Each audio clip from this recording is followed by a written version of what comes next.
wabarakatuh. Selamat pagi semuanya. Bagaimana kabar kalian hari ini? Alhamdulillah, baik semua ya. Semoga kita semua selalu dalam keadaan sehat. Sebelum memulai pembelajaran pada hari ini, mari kita berdoa terlebih dahulu dipimpin oleh ketua kelas. Silakan Iwan. Ya, berdoa selesai. Untuk menambah rasa nasionalisme kita, sebelum kita memulai pelajaran, mari kita menyanyikan lagu wajib nasional terlebih dahulu. Bu Guru pengen yang memimpin kita menyanyikan lagu wajib nasional adalah anak yang tadi berangkatnya paling awal. Jom yang tadi berangkatnya paling awal. Oke, silakan kalian memimpin lagunya. Nah, hari ini kita akan menyanyikan lagu nasional Garuda Pancasila. Silakan semuanya berdiri. Garuda Pancasila, akulah pendukungmu. Ya, terima kasih kalian, silakan kembali ke tempatnya. Bu Guru lihat ada bangku yang kosong. Ada yang tidak berangkat? Oh, Anas tidak berangkat. Ada yang tahu Anas kenapa? Sakit. Oke, kita doakan bersama-sama semoga Anas cepat sembuh ya. Sebelum kita memulai pembelajaran pada hari ini, coba kamu lihat samping kanan dan kiri kamu. Apakah bangkunya sudah lurus? Silakan luruskan dulu biar kita nyaman belajarnya. Sudah? Sudah lurus? Oke, silakan kalian keluarkan bukunya. Untuk menambah semangat kita sebelum memulai pelajaran, mari kita tepuk semangat terlebih dahulu biar tambah semangat ya. Tepuk semangat. Semangat. Semangat. Yes. Oke, terima kasih. Di materi sebelumnya, kita sudah belajar tentang manfaat air bagi kehidupan. Nah, dalam pertemuan kali ini, kita akan membahas tentang manfaat air bagi tumbuhan, hewan, manusia secara lebih detail. Kemudian kita juga akan mempelajari tentang siklus air. Guru mau tanya dulu nih, tadi sebelum berangkat ke sekolah, kamu mandi dulu apa enggak? Mandi ya. Nah, kemudian setelah makan, kamu minum apa enggak? Minum. Mandi dan minum, kamu menggunakan apa? Menggunakan air. Coba kalau tidak ada air, gimana? Kamu nggak bisa mandi, nggak bisa minum. Yang terjadi apa? Badan kamu bau, kemudian setelah makan, kamu seret tenggorokannya. Nah, itu adalah salah satu contoh manfaat dari air. Bu Guru harapkan setelah pembelajaran kita pada hari ini, kalian mampu menjelaskan bagaimana proses siklus air, kemudian dapat mengidentifikasi apa saja manfaat air bagi kehidupan kita, yaitu bagi manusia, bagi hewan, dan bagi tumbuhan. Coba kamu amati dulu, ada dua gambar. Yang gambar A, coba kamu lihat. Gambar A adalah contoh lingkungan yang subur, kemudian hijau. Sedangkan gambar B adalah contoh lingkungan yang gersang, tidak hijau, tanahnya retak-retak. Coba diamati dulu. Hal ini terjadi karena apa? Coba. Gambar A terjadi karena di lingkungan A itu cukup air. Kemudian gambar B adalah contoh karena kekurangan air. Oke. Nah, manfaat air bagi makhluk hidup. Air memiliki banyak manfaat bagi kehidupan. Coba bayangkan kalau tidak ada air yang terjadi apa? Seperti tadi contoh, kamu setelah makan aja seret tenggorokannya karena nggak minum. Kemudian kamu tidak mandi. Contoh dari gambar lingkungan menjadi gersang. Kemudian selain itu, ada lagi manfaat air bagi manusia. Bagi manusia, air digunakan untuk yang pertama keperluan industri. Contohnya, untuk digunakan sebagai bahan baku minuman kemasan yang biasanya kamu beli di warung. Kamu beli minuman dingin, kamu beli minuman botol. Nah, itu semuanya sumbernya dari air. Kemudian, yang kedua untuk keperluan rumah tangga, untuk mencuci, memasak, mandi, dan lain-lain. Yang ketiga, untuk keperluan rekreasi dan olahraga. Contohnya apa? Kamu renang. Selain rekreasi dan olahraga, air juga digunakan untuk keperluan pertanian dan peternakan.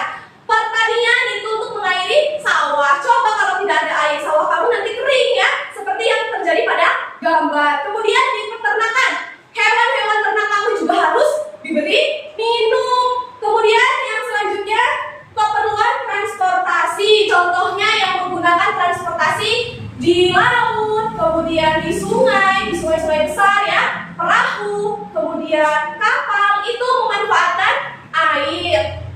Selanjutnya, manfaat air bagi hewan. Yang pertama, untuk membersihkan tubuhnya. Jelas ya, hewan juga seperti kamu harus mandi. Yang kedua, sebagai tempat hidup. Sebagai tempat hidup ini contohnya untuk hewan-hewan yang hidupnya di air. Contohnya ikan, udang, lumba-lumba ya. Kemudian yang selanjutnya untuk minum. Ini sudah jelas, hewan juga perlu minum. Yang selanjutnya sebagai alat perlindungan. Ini contohnya adalah hewan buaya. Buaya ketika panas itu harus memasukkan tubuhnya ke dalam air untuk menyesuaikan suhu tubuhnya. Kemudian yang selanjutnya manfaat air bagi tumbuhan. Nah, tumbuhan juga memerlukan air biar apa? Biar apa? Biar tidak layu, betul sekali. Kemudian kegunaan air bagi tumbuhan yang lainnya yaitu sebagai pelarut bagi zat hara yang diperlukan oleh tumbuhan. Kemudian sebagai tempat hidup untuk tanaman air. Dan yang terakhir adalah menjadi alat transportasi untuk memindahkan zat hara. Maksudnya di sini apa? Jadi air itu membantu tumbuhan untuk menyalurkan makanan-makanan ke dalam bagian-bagian tubuh tumbuhan. Skema terjadinya siklus air. Di sini kamu lihat ada gambar apa? Ada gambar matahari, kemudian awan hitam, terus hujan dan laut. Kemudian ini ada tanda panah-panah ke atas, ke samping, ke bawah. Itu maksudnya apa? Muter, betul sekali. Nah, jadi air itu sebenarnya muter. Maksudnya gimana? Yang tadinya di atas turun ke bawah. Berupa apa? Hujan, betul sekali. Kemudian yang tadinya di bawah langsung menuju ke atas lagi. Prosesnya adalah menguap. Jadi air laut, air sungai, semua air yang ada di bumi akan menguap. Kemudian menjadi awan. Nah, ini namanya siklus air. Yang pertama, siklus air adalah penguapan. Jadi air laut, air sungai itu akan menguap ke atas. Kemudian air yang menguap ini akan membentuk awan.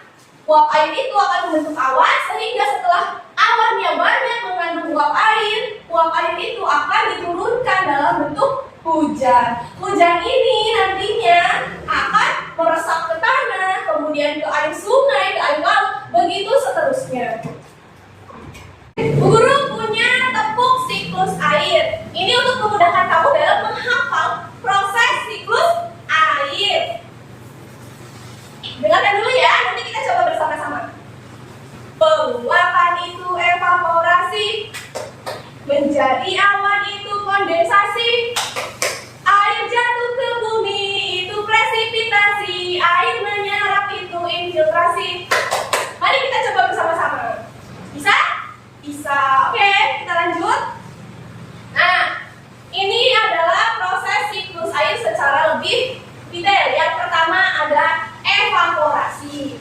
Evaporasi adalah proses di mana air yang ada di laut, di rawa, di sungai, di tanah itu menguap karena ada pemanasan dari matahari. Nah, kemudian air ini akan naik ke atmosfer, di langit ngumpul airnya. Kemudian yang kedua adalah kondensasi. Kondensasi ini proses berubahnya uap air yang tadi sudah mengumpul menjadi partikel es yang sangat kecil, yang sangat rendah, kemudian saling mendekat, saling menjadi satu, dan kemudian menjadi yang disebut awan.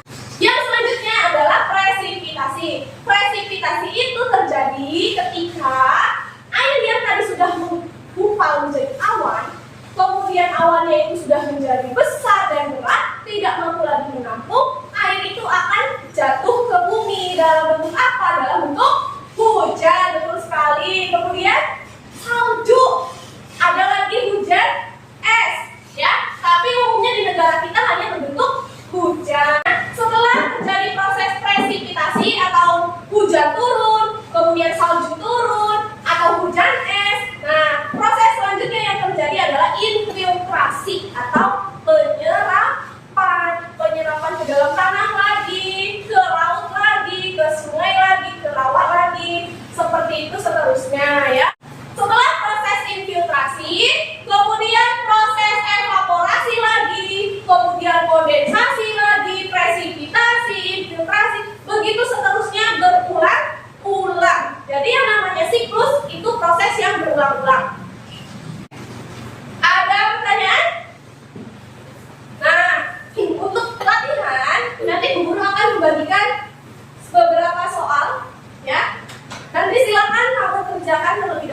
berdoa terlebih dahulu